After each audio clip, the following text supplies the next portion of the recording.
प्यारे विद्यार्थियों, एक बार फिर से आप सभी का हिंदी की कक्षा में हार्दिक स्वागत है। मित्रों, कबीर का अध्ययन हम कर रहे थे। कबीर के जीवन परिचय के बारे में हमने प्राप्त किया। इसके साथ ही कबीर का जो प्रथम पद हमारी पुस्तक में संकलित है, जिसमें कबीरदास ने परमात्मा को सृष्टि के कण कण में बताया है और उसके ज्योति रूप को स्वीकार किया है। यह भी बताया है कि प्रभु की उपस्थिति संसार के चर और अचर सभी में पाई जाती है। दूसरा जो पद है, इसमें बाह्य आडंबरों का विरोध किया गया है और परमात्मा के एकाकार स्वरूप को स्वीकार किया गया है, उसकी सहजता को अपनाया गया है। संसार भर के जो रिश्ते हैं वो सब झूठे हैं, लोग केवल ढोंग करते हैं, दिखावा करते हैं, उन सब के ऊपर कटाक्ष किया गया है। एक सामाजिक सुधार की बात की गई है। सुनिए आप। संतों देखत जग बोराना रे साधु भाई, संतों देखत जग बोराना, साच कहूँ तो मारन धावे, साच कहूँ तो मारन धावे, झूठे जगपतियाना रे साधु भाई, देखत जग बौराना। नेमी देखा धर्मी देखा, प्रात करे स्नाना, आत्म मार पखा नहीं पूजई, उनमें नहीं कछु ज्ञाना रे साधु भाई, देखो जग बौराना। बहुतक देखा पीर ओलिया,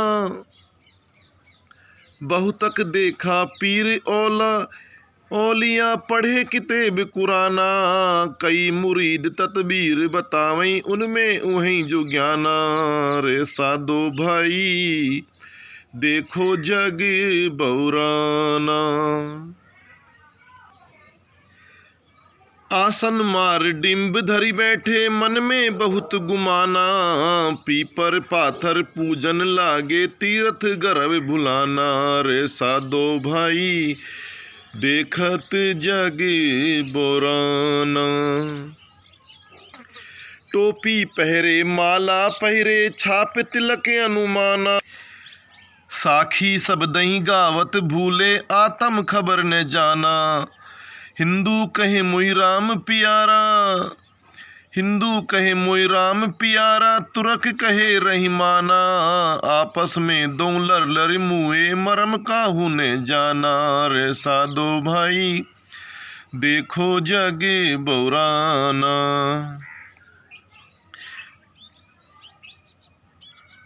घर घर मंत्र देत फिरत हैं, महिमा के अभिमाना, गुरु के सहित शिष्य सब बूढ़े, अंत काल पछताना। कहे कबीर सुनो भाई साधु, कहे कबीर सुनो भाई साधु, ये सब बरम भुलाना, केतिक कहूँ कहा नहीं माने, सहज ही सहज समाना रे साधो भाई, ओ संतों भाई, देखो जग बौराना। तो मित्रों, ये इसका काव्य रूप है और इसका जो व्याख्या रूप है वो अब हमारे सामने प्रस्तुत है। आप सभी ध्यान से सुनिए।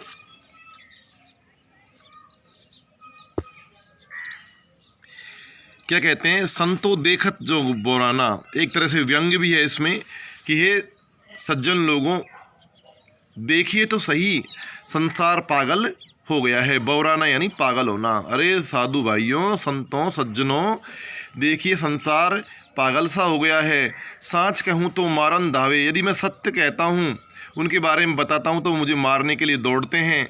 झूठे जगपतियाना, और झूठ पर ये संसार शीघ्र शीघ्र विश्वास कर लेता है। पतियाना यानी विश्वास करना।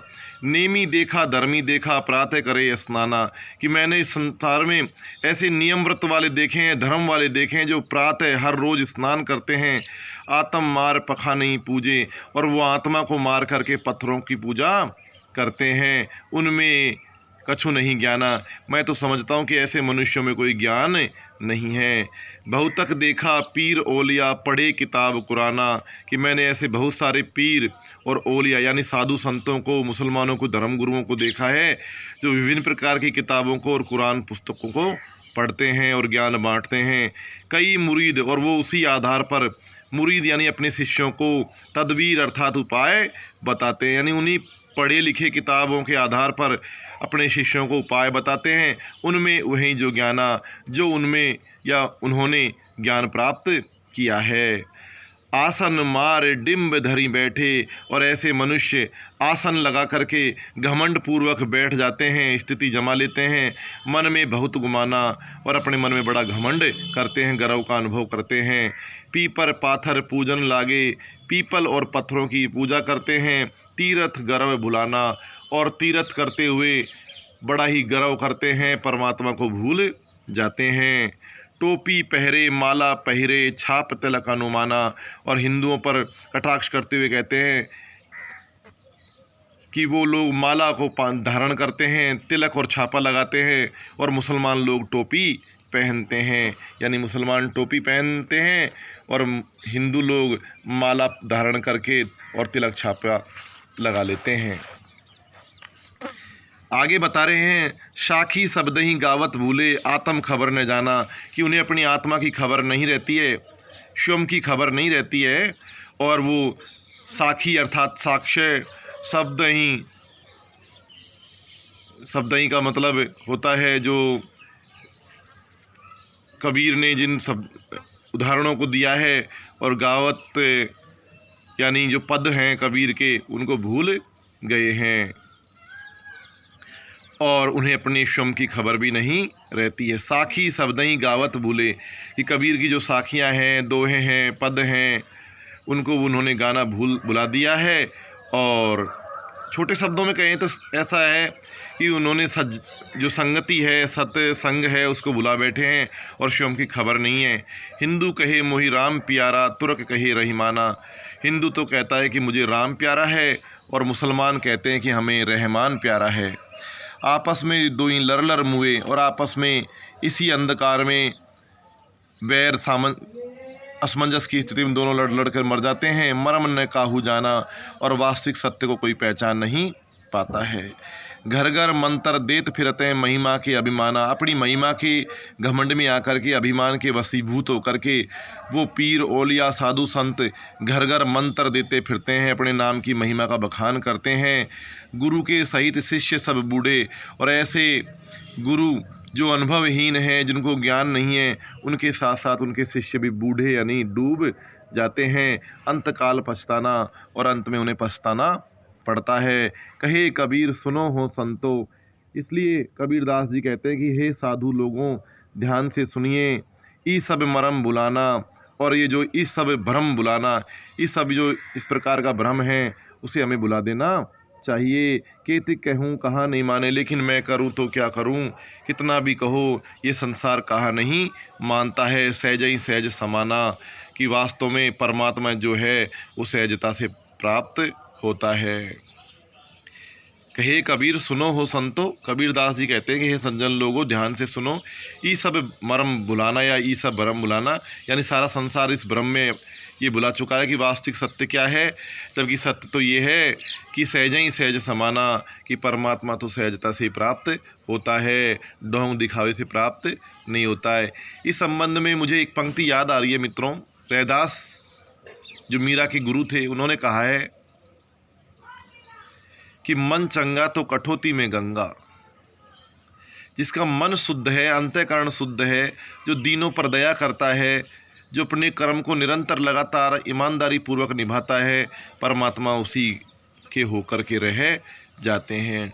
डोंगी पाखंडियों का परमात्मा कभी साथ नहीं देता है। इसी कड़ी में आगे है, इसके जो प्रश्न उत्तर हैं मित्रों, उन्हें अपन को हल करना है। साधारण सा जवाब है पहला। दूसरा प्रश्न है, मानव शरीर का निर्माण किन पंच तत्वों से हुआ है? तो क्षिति जल पावक गगन समीरा, पंच तत्व से निर्मित है मनुज शरीरा। तीसरा है, जैसे बाढ़ काष्ठी काटे अग्नि न काटे, कोई सब घटी अंतर तू ही व्यापक धरे स्वरूप ही सोए। इसका तात्पर्य यह है मित्रों कि जिस प्रकार बढ़ई हाथी लकड़ी को काट सकता है, उसके अग्नि रूप को नहीं निकाल सकता, उसी प्रकार हर जीव में परमात्मा निवास करता है। शरीर भले ही साथ छोड़ दे, लेकिन आत्मा कभी साथ नहीं छोड़ती है, वो दूसरा शरीर धारण कर लेती है। इसका तात्पर्य आपको हल करना है। इसके अलावा 7वां प्रश्न है, अज्ञानी गुरुओं की शरण में जाने पर शिष्यों की क्या गति होती है, जिसको मैंने अभी अभी आप लोगों को बताया है। तो इसका मतलब यही होता है कि गुरु के साथ शिष्य सब बूढ़े अंतकाल पछताना।